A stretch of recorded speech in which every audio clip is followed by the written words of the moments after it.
Ayun mga kalapatids, magtutos tayo sa Mabalacat, Pampanga. Doon nga ako naka-duty mga kalapatids, kaya tara samahan nyo ko. Baka samahan pa ako ng iba. Bye!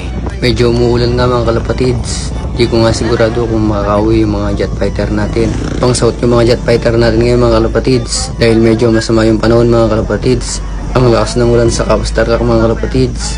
Sana pag dumaan yung mga jet fighter natin, tumila na yung ulan doon.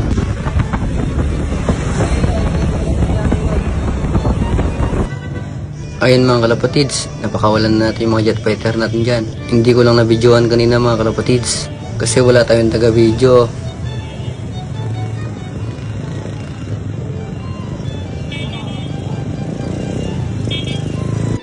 Ayun mga kalapatids, hapon na nga silang nakauwi dyan mga kalapatids. Sunod-sunod din sila nagdatingan mga kalapatids. Parang nagsabay lang kami mga kalapatids. Sunod-sunod silang nagdatingan sa Baratang